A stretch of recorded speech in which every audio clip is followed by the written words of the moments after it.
Улсын хурлын дарга эрхэм гишүүдээ. Олон нийтийн радио телевизийн тухай хуулийн 21-р зүйлийн 21-ийн 8 дахь хэсэг заасны дагуу олон нийтийн радио телевизийн үндсэн зөвлөлийн гишүүнээс чөлөөлөх гишүүнээр томилох асуудлыг тэрийн байгуулалтын байнгын ороо 2026 оны 7-р сарын 1-ний өдрийн хуралдаанаараа хэлцлээ.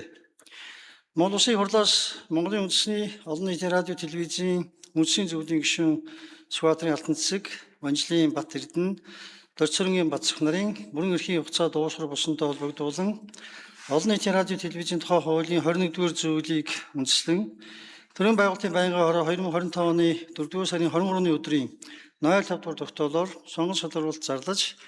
зарыг улсын хурлын захин хуудсанд болон бусад олон нийтийн захин хуудасаар нийцсэний дагуу 19 төрлийн бус байгууллагаас нэр дэвшигчийн материал ирвэсэ. Байнгын ороо нэр дэвшигчийн ирүүлсэн хүсэлд материалын хүлээн авч хууль заасан шаардлагыг хангасан эсэхийг нэгтгэх зорилгоор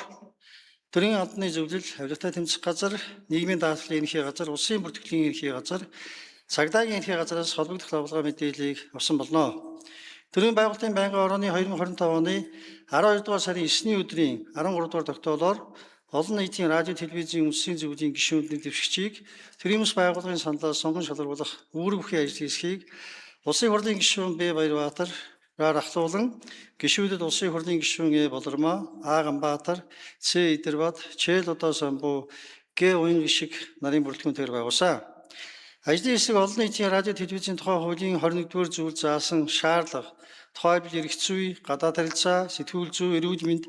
боловсрол биеийн тамир, спорт, байгаль орчин, хөдөлмөр нийгмийн хамгааллын чиглэлээр үйл ажиллагаа явуулдаг төрийн бус байгууллагаас тухайн чиглэлээр мэргэжсэн хүнийг улсын хурлаас нэр дэвшүүлэх тухай зохицуулалт холбогдох шаардлагыг үндэслэн нэр дэвшигчдийн ирүүлсэн материал шаардлага хангаж байгаа эсэхийг хянан үзэж сонгон шалгуулалтыг зохион байгуулсан.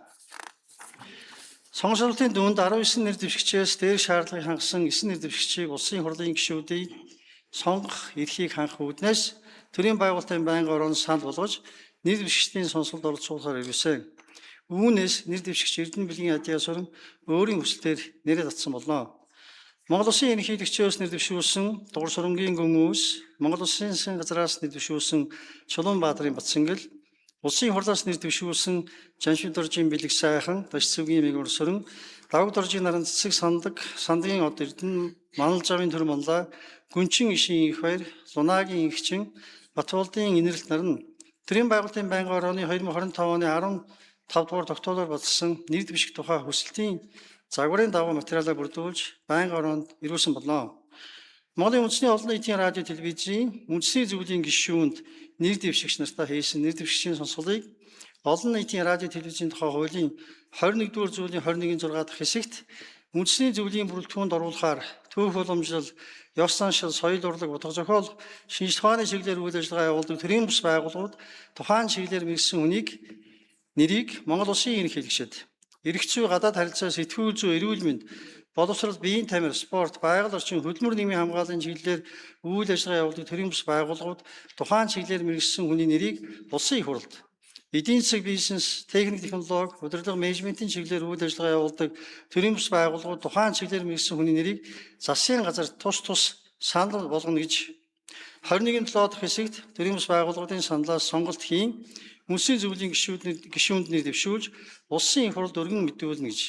21-ийн 8 дахь хэсэгт нэр дэвшсэн хүмүүсийг улсын хурал нэр дэвшигчийн сонсголт хийсний үндсэн дээр хэлэлцэж үндэсний зөвлөлийн гишүүнээр томилно гэж тус заасны дагуу Монгол Улсын их хурлын хяналт шалгалтын тухай хуулийн 30 дугаар зүйл заасан нэр дэвшигчийн сонсголын үе шатыг баримтлан дараах ажиллагаа явууллаа. 2026 оны 6 дугаар сарын 2-ны өдрийн байнгын орооны хуралдаанаар Монгол Улсын их хурлын чуулганы хуралдааны дэгийн тухай хуулийн 131-р зүйл,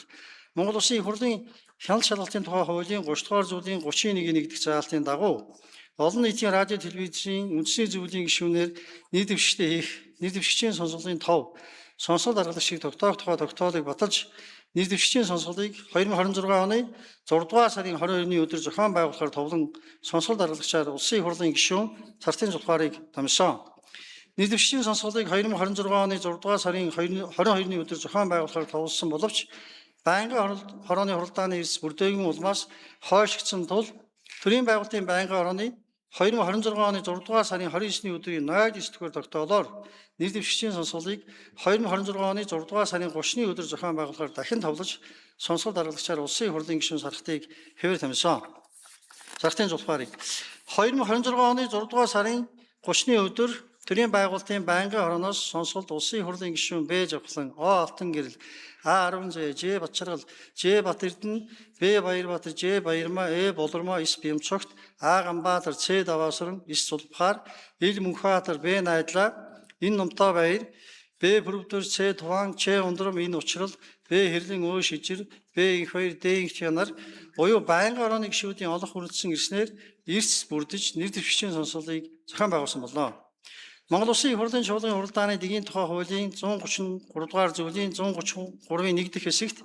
нэр дэвшигчийн сонсгол явуулсанаас хойш ажлын 2 өдрийн дотор сонсголд оролцсон гишүүд хаалтаа хуралдаж, хуралдаанд оролцсон гишүүдийн олонхын саналаар сонсголын тайлан гаргана. Тайл нь сонсголын дүн үндэслэн гаргасан нэр дэвшигч тухайн албан тушаал тавих шаардлага хангасан эсэх дүгнэлт түүний үндэслэлийг тусгаж холбогдох бусад мэдээллийг хавсгана гэж заасны дагуу 2026 оны 6 сарын 30-ны өдөр сонсголд оролцсон гишүүд хаалтаа хуралдаж, хуралдаанд оролцсон гишүүдийн олонхын саналаар сонсголын тайлан гаргасныг байнгын хорооны хуралдаанд улсын хурлын гишүүн С Зулбахаар танилцуулсан.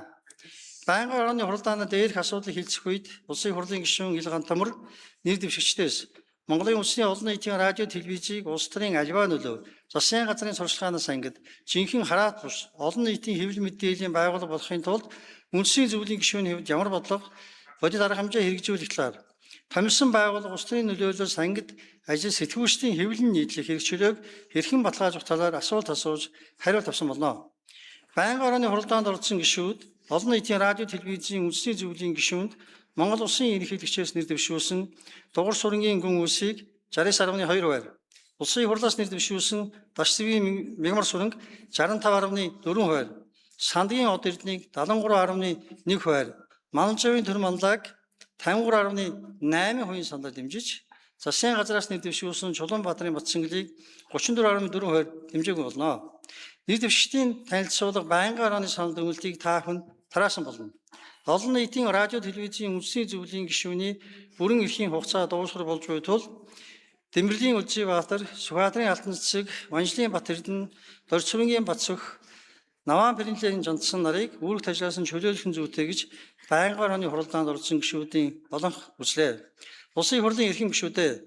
Монголын үндэсний олон нийтийн радио телевизийн үндэсний зөвлөлийн гишүүнээс чөлөөлөх, гишүүнээр томилох асуудлыг хэлсэн талаарх төрийн байгуулалтын байнгын хорооны санал